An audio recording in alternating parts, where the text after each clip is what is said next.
Hey guys, Nomus RC. We're going to be replacing the tail boom on a 700 size Goblin helicopter. So I went ahead and flipped it over here. We'll pull it this way a little bit.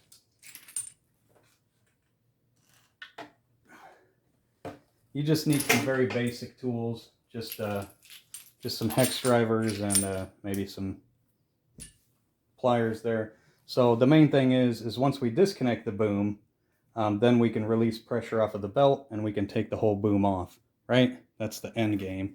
But in the beginning, we need to get the servo out, get it dismounted, and then we need to take off the satellite receiver, right? All right, so first we will go ahead and release this, the push rod.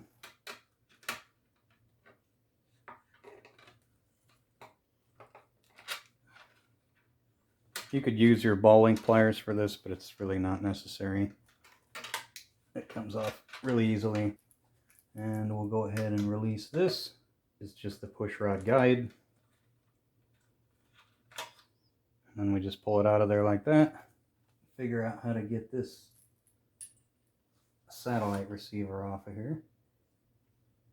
I use double-sided tape, but I also, just for an extra measure, I like to put a dab of shoe goo here and there, just to make sure that it's impossible for it to come off of there.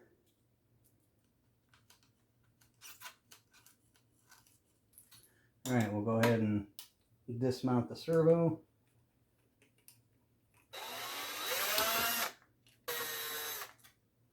We will have to disconnect the servo from the FBL unit, from the flybarless unit. So you may have it wired up, you know, secured down, etc., etc.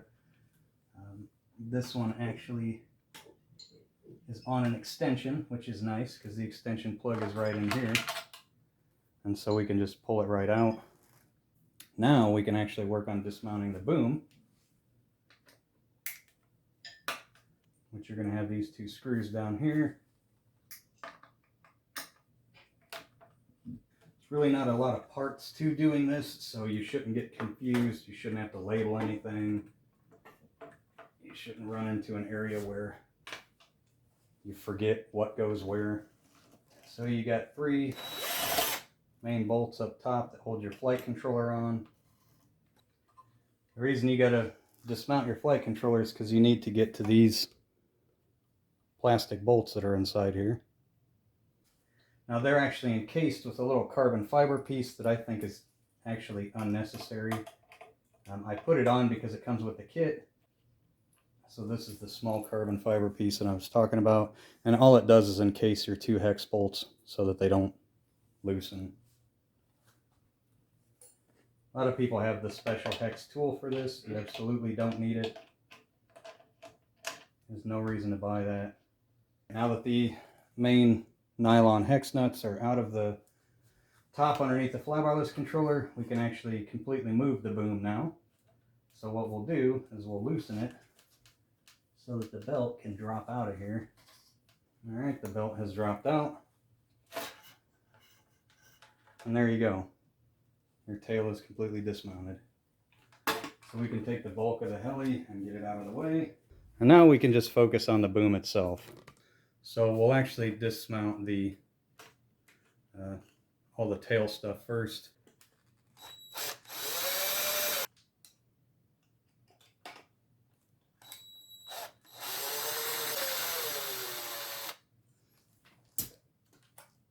Okay, we can completely release that. Pull our belt free. So on the insides of the walls, there's actually nylock nuts on the other side that are just stickied on.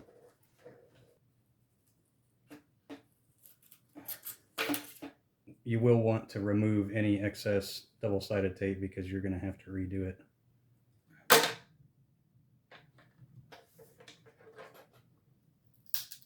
But we'll just start torquing on it until it comes loose. It looks like they had super glued it in there, but we got it popped out.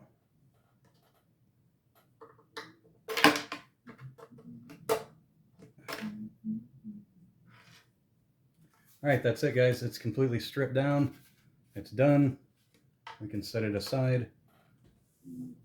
The only reason that I'm even replacing the boom is because this boom looks better with the new canopy that I've put on the tri-blade. So I just like the looks of it better. It does have some blemishes on it, but whatever. We'll find some stickers or something cool to put over it. So we will go ahead and mount our servo holders. We can actually go ahead and mount our servo as well.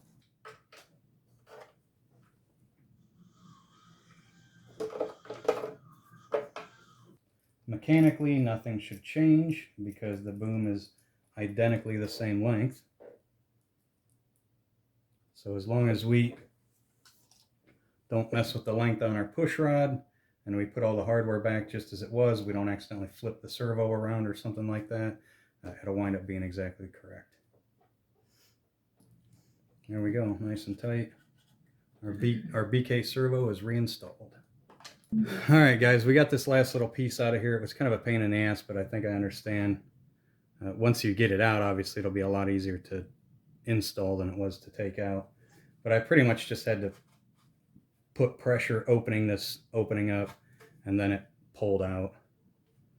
So what we're going to do to get it into this one is we're just going to screw it together a little bit, get it in here, and then just screw it apart. There we go. We got that in there. And these things are notoriously get beat up around these spots. It is what it is. It's not a big deal. Let's get this piece installed like so. And then it actually has a screw. All right, so that's everything in the front. Hardware wise, let's go ahead and get the hardware in the rear mounted. And for this, we will use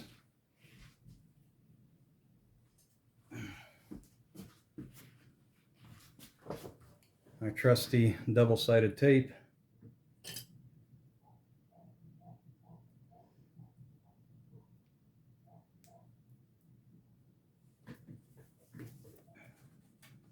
There will be residual left on the inside here from the last person and from the deinstall.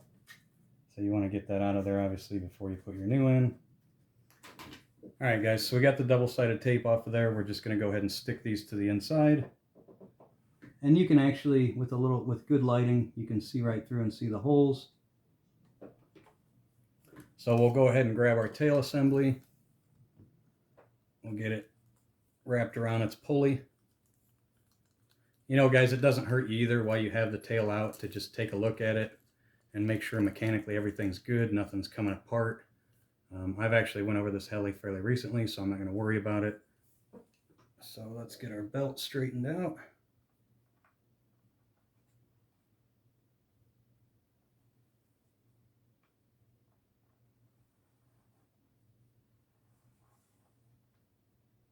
Now it's going to run into the servo eventually, right? Grab your pliers and just come inside here. And you can actually physically see the belt. I know I'm off camera, but you can see the belt. Just grab it, pull it through. Now we're going to go ahead and put our screws in, but we do not need to tighten them down because once we reattach the boom, we'll use this to tighten the belt. You remember how in the beginning of the video, we actually loosened the belt. Cocksucker. We actually loosened the belt by dismounting this. That's not how we're going to do it when we put it together. Generally, this is what you use for adjusting belt tension. So you'll know the 4 screws that it uses because they all have these nice little metal retainers. Now you do want to be careful when you do this, because if you apply too much pressure, you will actually push the hex nut out. And then you'll be upset because you'll have to redo all your work. All right, there's that side. Let's go ahead and secure this side. Again, be careful with these because if you push the hex nut out, you're going to have to take everything back apart, pull it back out, fix it. Obviously, it'll only take you a few minutes, but it will delay you. So we have the boom is pretty much assembled. We just need to do this one last thing, which is this right here. So you actually just slip this inside the boom, and then you put your 2 screws in here. You know, I don't really like how those screws are just sitting there like that. I think I want some type of washer or something behind them. And that's how it was on the other one as well, and I don't like that. I'm not good with that. It's not distributing the stress very well. Alright guys, since we already have this here and we have the rod guide mounted now, we can go ahead and snap on the rod onto the ball links.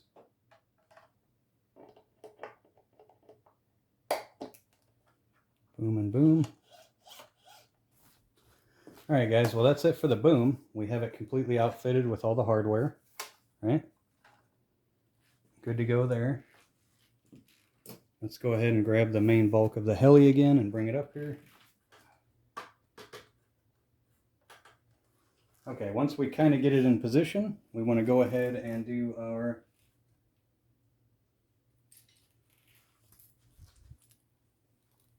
hex bolts and the little piece of hardware that holds them.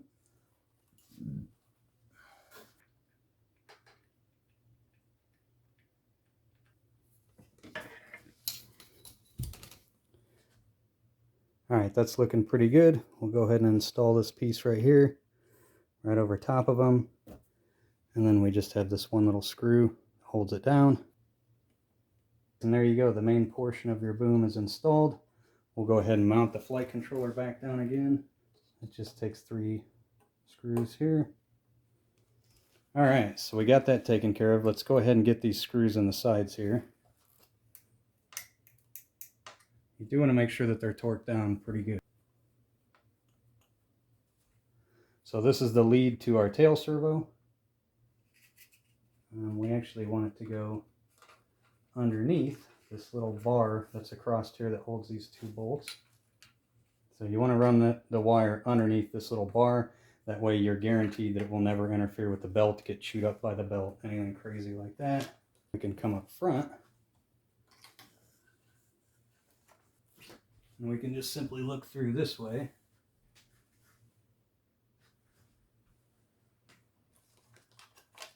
And we can fish our belt through. Now when we turn the rotor clockwise, the tail rotor is now going counterclockwise. Perfect. So we have the belt on. Let's go ahead and turn the heli back upright. Alright, the way that I like to set belt tension, because now we got everything right. Look, it's going clockwise here, counterclockwise there. Belt tension wise, I just pull this son of a bitch as hard as you possibly can and tighten one of the screws. So you just want to keep wiggling it and wiggling it until you get it in the farthest back position that you can possibly get it in. And then tighten one of the screws, right? Check your belt tension up front and make sure that your belt tensioner can interact without flipping around backwards. Because sometimes if your belt is too loose, your belt tensioner right here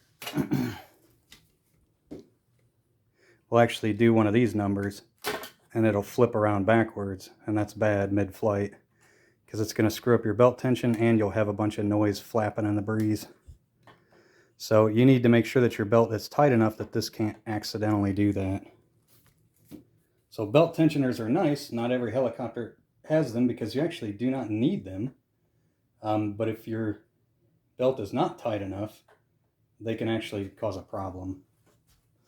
So we have the connector for one of our satellite receivers. We have one here, and then I mount one here. I use completely clear double-sided tape, and the reason that I like it is it's really good when you want to put a chunk of it to hold your wire down.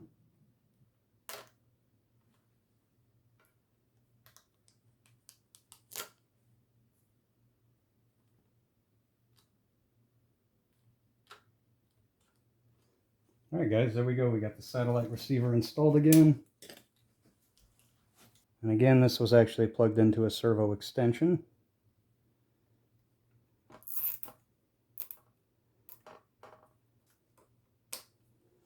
And there we go. We got everything back wired up. Boom is completely in place and looking good.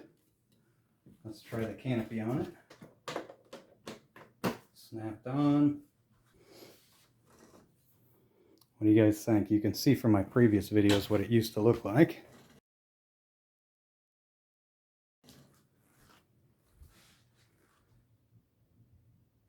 I actually always keep a roll of this on hand, guys. It's carbon fiber vinyl.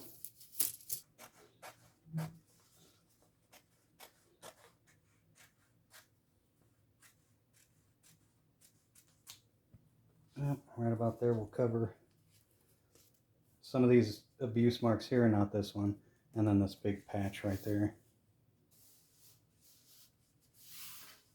Anytime that you have a canopy that just gets a bad spot on it, you can kind of make your own custom little design sticker and just shove it on there. But anyway, guys, this is actually really, really nice because you can, any blemishes that you have on your canopy, you can use these, you can use this stuff and make stickers or designs and just put it over top of it and essentially just fix it. Now, guys, we don't have that big chunk that was out of it right here, and these abuse marks from the canopy, we do still have one here, which we could figure something out, but I'm not going to take the time. We'll just chuck that on there. We made it fit smooth with where the carbon fiber was showing anyway. So, boom installed and good. Let's make sure that everything's working properly. Trusty TX16. I did do the upgrade to Edge TX. So now I actually have touchscreen. So select model, because we were on the Diablo. 700 tri-blade. Engine off. Flight mode normal. Switch warning. Make sure that all of our switches are good, with exception to throttle hold. I use right there. Armed. Engine off. Right.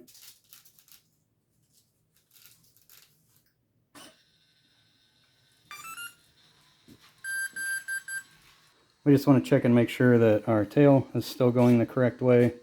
So when we go left, they should actually put the leading edge of the blade should go to the right of the helicopter, because that would pull the tail to the right and make the nose tip to the left. And when we go full right stick, it should make the leading edges of the blades face the left of the helicopter, because it's going to pull the tail to the left and turn your nose to the right. So it is working in the correct direction. Our endpoints are also correct. It's not binding up or anything like that. So mechanically, it's still exactly the same as it was, right? And so let's go ahead and do a spool. Armed.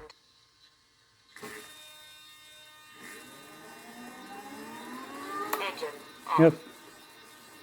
It's going in the correct direction.